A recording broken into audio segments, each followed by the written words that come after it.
सावन का महीना प्रारंभ हो चुका था। इसी विषय पर भगवान शिव और देवी पार्वती कैलाश पर विराजमान वार्तालाप कर रहे थे।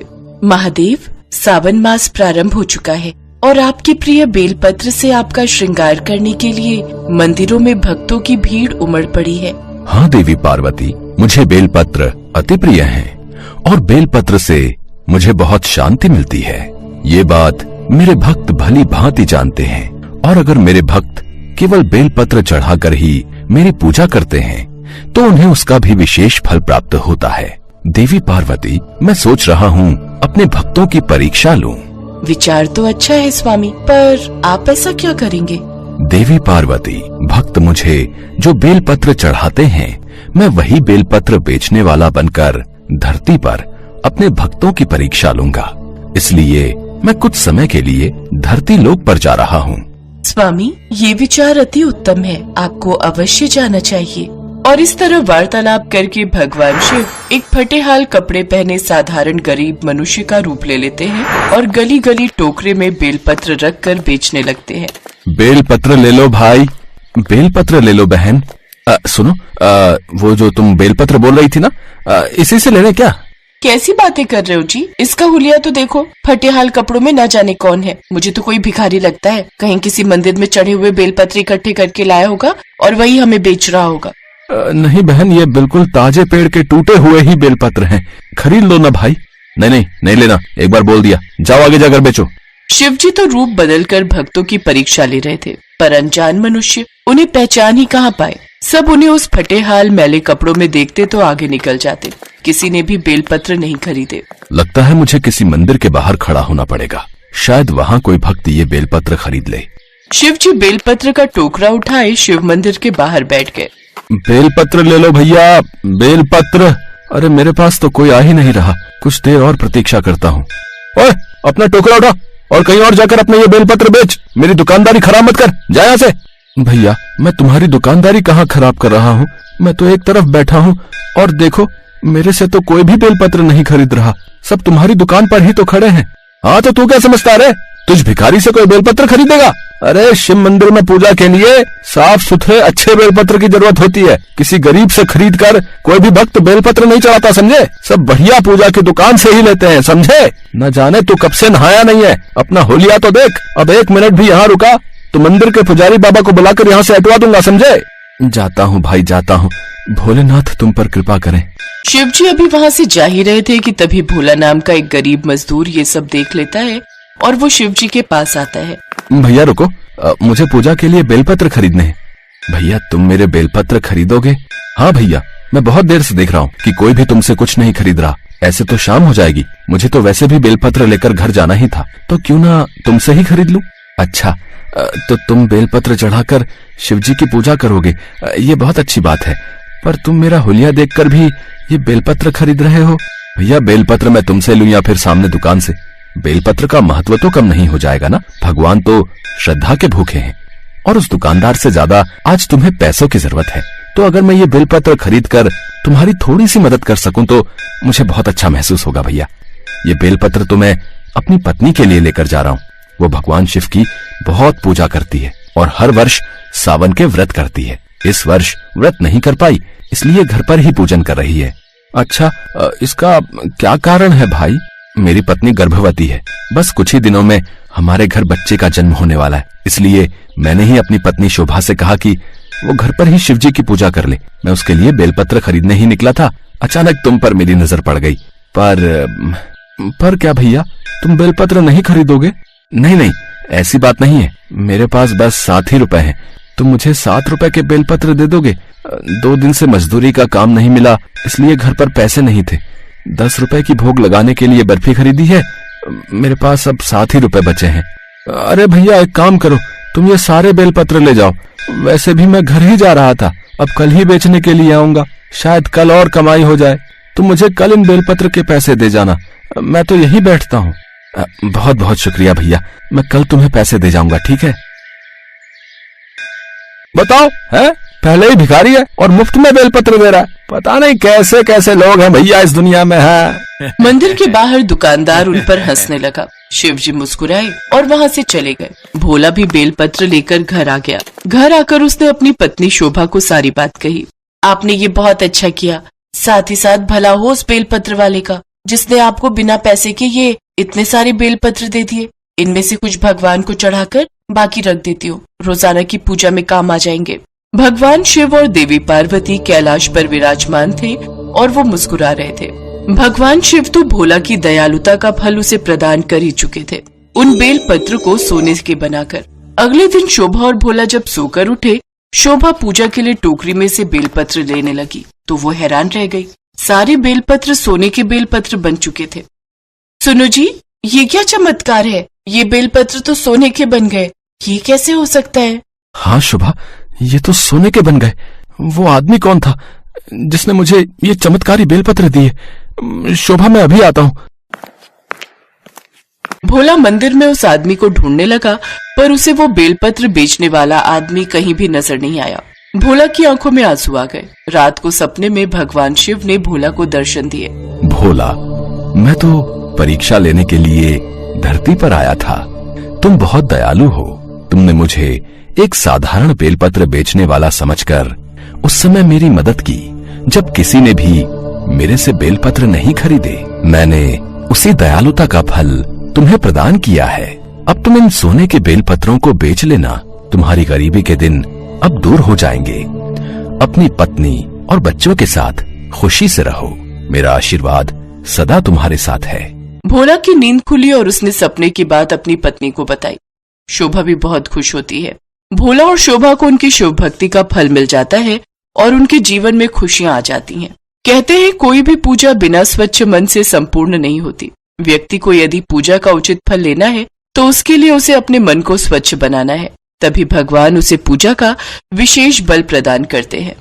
इस कहानी से हमें यही सीख मिलती है कि मनुष्य को सबके साथ सदैव दयालुता का व्यवहार करना चाहिए, क्योंकि ईश्वर किसी न किसी रूप में आकर हमारी परीक्षा अवश्य लेते हैं और यह सत्य है। हिंदू पंचांग के सभी महीनों का अपना विशेष महत्व है, जिनमें से एक है सावन का महीना। सावन का महीना भगवान शिव को अति प्रिय है। कहते हैं जो भी मनुष्य सावन के सोमवार व्रत रखकर भगवान शिव की उपासना करता है, भगवान शिव उसकी हर इच्छा पूरी करते हैं। यही वजह है कि सावन के महीने में शिव भक्त ज्योतिर्लिंगों के दर्शन करने जाते हैं। सावन के सोमवार व्रत शीघ्र फलदायी है। सुहागिन स्त्रियों को सौभाग्य प्राप्ति, कुमारी कन्याओं को उचित वर तथा जो स्त्रियां निसंतान हैं, उन्हें संतान प्राप्ति के लिए सावन के सोमवार व्रत श्रेष्ठ माने गए हैं। मन वांछित फल देने वाले सावन के सोमवार व्रत की एक प्रचलित कथा के अनुसार सोहनलाल नाम का एक साहूकार था, जो भगवान शिव का अनन्य भक्त था। उसके पास धन धान्य किसी भी चीज की कोई कमी नहीं थी, लेकिन उसकी कोई संतान नहीं थी और वो इसी कामना को लेकर रोज शिव मंदिर में पूजा और प्रार्थना करता था। हे भोले भंडारी, मुझे कब संतान का सुख प्राप्त होगा? क्या मैं अपनी संतान का सुख भोगे बिना ही इस दुनिया से चला जाऊंगा? आप तो सबकी मनोकामनाएं पूरी करते हो, मेरी विनती भी सुन लो भगवान। सोहनलाल की प्रार्थना कैलाश पर्वत पर देवी पार्वती ने सुन ली। वो भगवान शंकर से बोली, प्रभु, ये साहूकार आपका अनन्य भक्त है, इसको किसी बात का कष्ट है तो आपको उसे अवश्य दूर करना चाहिए। देवी पार्वती, साहूकार के घर संतान नहीं है, ये इसी बात से दुखी है। हे महादेव, तो आप इसे पुत्र का वरदान दे दीजिए, इस भक्त पर कृपा कीजिए। पार्वती, साहूकार के भाग्य में पुत्र का योग नहीं है। ऐसे में अगर इसे पुत्र प्राप्ति का वरदान मिल भी गया तो वो केवल 16 वर्ष की आयु तक ही जीवित रहेगा। पर प्रभु, आपके भक्तों का विश्वास आपसे जुड़ा हुआ है। आप तो अपने भक्तों को मन वांछित फल प्रदान करते हैं।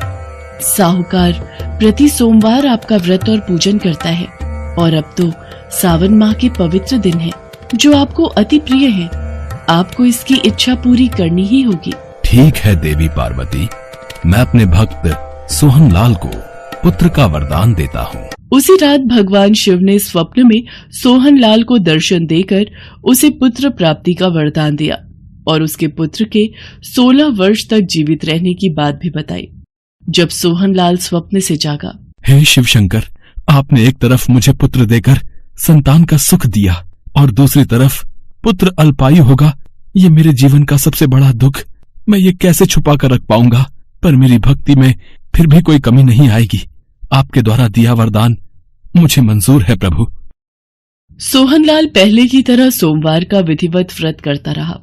कुछ महीने पश्चात उसके घर अति सुंदर पुत्र उत्पन्न हुआ। पुत्र के जन्म से सोहनलाल के घर में खुशियां आ गई। बहुत धूमधाम से पुत्र जन्म का समारोह मनाया गया। पुत्र का नाम शिवाय रखा गया। धीरे धीरे शिवाय 12 वर्ष का हुआ तो सोहनलाल को भगवान शिव की कही बात याद आने लगी। उसने अपने साले महेश को बुलाया और बोला, महेश, तुम शिवाय को काशी नगरी विद्या प्राप्ति के लिए ले जाओ और रास्ते में इसके हाथों से ब्राह्मणों को भोजन और दान दक्षिणा कराते हुए जाना। ठीक है जीजा जी, मैं कल प्रातः ही शिवाय के साथ काशी के लिए प्रस्थान करता हूँ। आप शिवाय को मुझसे दूर क्यों भेज रहे हो जी? भाग्यवान, हमारे पुत्र के लिए यही उचित है। सोहनलाल ने पत्नी को किसी तरह समझा बुझा दिया। अगले दिन महेश शिवाय को लेकर यात्रा पर निकल पड़ा। लंबी यात्रा के बाद शिवाय और महेश एक नगर में पहुंचे। उस नगर के राजा की कन्या के विवाह की खुशी में पूरे नगर को सजाया गया था। निश्चित समय पर बारात आ गई, लेकिन वर का पिता अपने बेटे के एक आंख से काने होने के कारण बहुत चिंतित था। उसे इस बात का भय सता रहा था कि राजा को इस बात का पता चलने पर कहीं वो विवाह से इनकार न कर दे। इससे उसकी बदनामी होगी।